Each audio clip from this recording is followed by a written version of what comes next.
Order! Order! The ayes to the right, 242. The noes to the left, 391.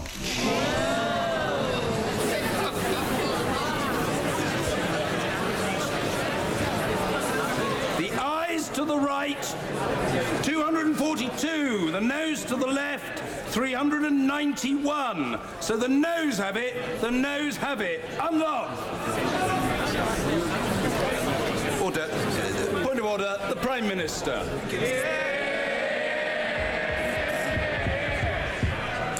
On a point of order, Mr. Speaker, I profoundly regret the decision that this House has taken tonight. I continue to believe that by far the best outcome is that the United Kingdom leaves the European Union in an orderly fashion with a deal. And that the deal we've negotiated is the best and indeed the only deal available. But, Mr. Speaker, I would like to set out briefly how the government means to proceed. 2 weeks ago, I made a series of commitments from this dispatch box regarding the steps we would take in the event that this House rejected the deal on offer. I stand by those commitments in full. Therefore, tonight we will table a motion for debate tomorrow to test whether the House supports leaving the European Union without a deal on the 29th of March. The Leader of the House will shortly make an emergency business statement confirming the change to tomorrow's business. This is an issue of grave importance for the future of our country. Just like the referendum, there are strongly held and equally legitimate views on both sides. For that reason, I can confirm that this will be a free vote on this side of the House.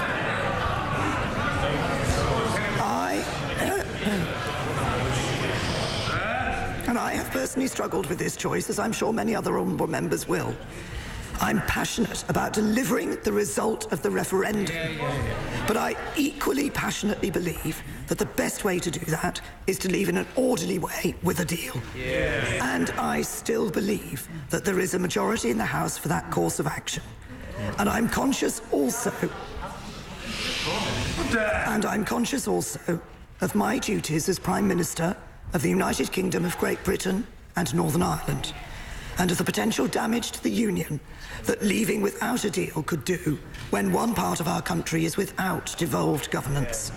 I can therefore confirm that the motion will read that this House declines to approve leaving the European Union without a withdrawal agreement and a framework on the future relationship on the 29th of March 2019, and notes that leaving without a deal remains the default in UK and EU law unless this House and the EU ratify an agreement. I will return to the House to open the debate tomorrow and to take interventions from honourable members, and to ensure the House is fully informed in making this historic decision. The Government will tomorrow publish information on essential policies which would need to be put in place if we were to leave without a deal. These will cover our approach to tariffs and the Northern Ireland border, among other matters. If the House votes to leave without a deal on the 29th of March, it will be the policy of the Government to implement that decision. If the House declines to approve leaving without a deal on the 29th of March, the Government will, following that vote, bring forward a motion on Thursday on whether Parliament wants to seek an extension to Article 50. If the House votes for an extension, the Government will seek to agree that extension with the EU and bring forward the necessary legislation to change the exit date commensurate with that extension. But let me be clear. Voting against leaving without a deal and for an extension does not solve the problems we face.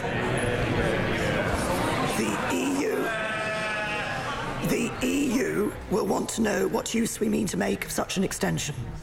And this House will have to answer that question. Does it wish to revoke Article 50? Does it want to hold a second referendum?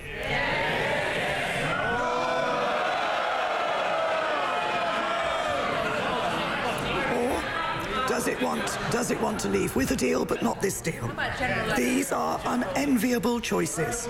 But thanks to the decision that the House has made this evening, they are choices that must now be faced. Point of order, Mr. Jeremy Corbyn.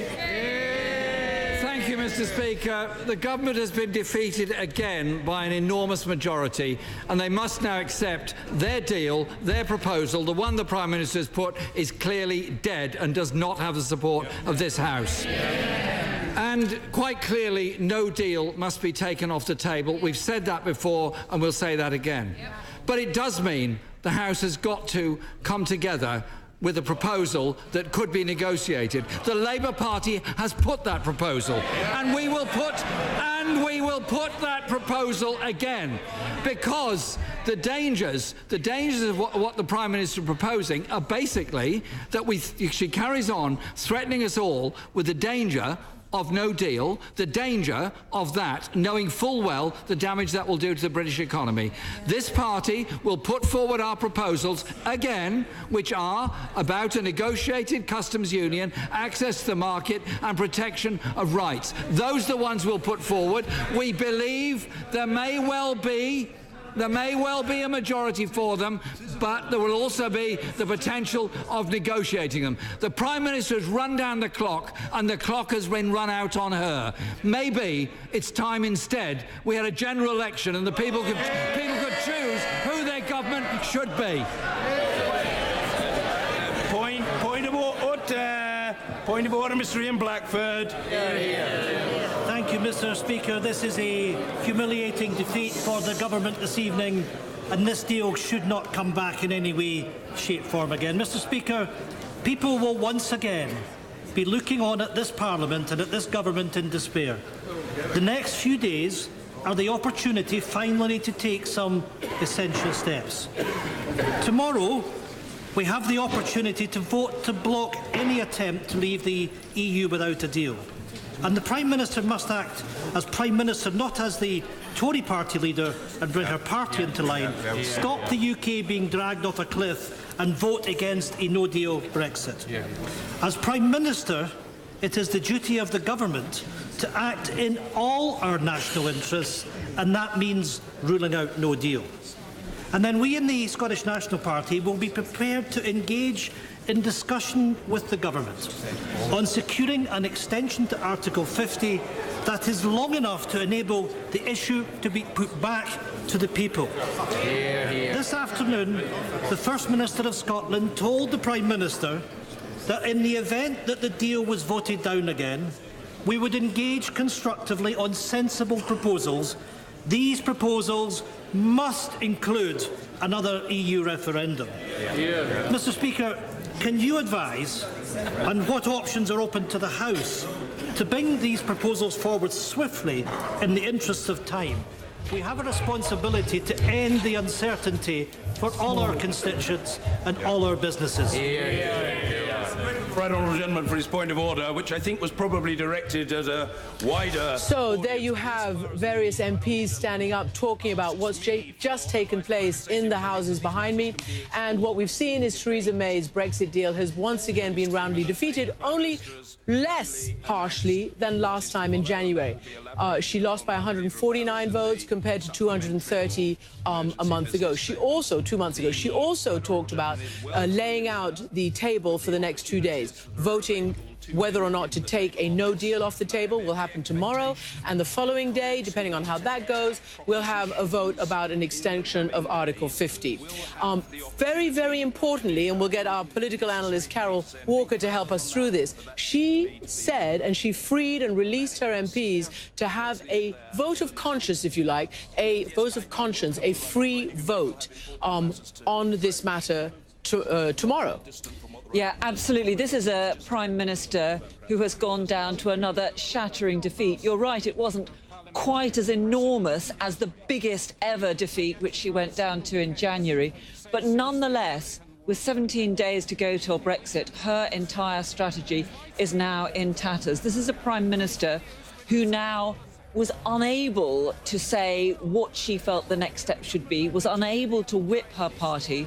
She knew that if she required her government to support a no deal, that one half of her cabinet would have walked out. If she had required them to support an extension, another half of her cabinet would have walked out. The only thing she could do was to allow a free vote. I think it underlines her complete loss of authority, her complete loss of control over events. And she will now simply be bound by what happens over the next 2 days of votes.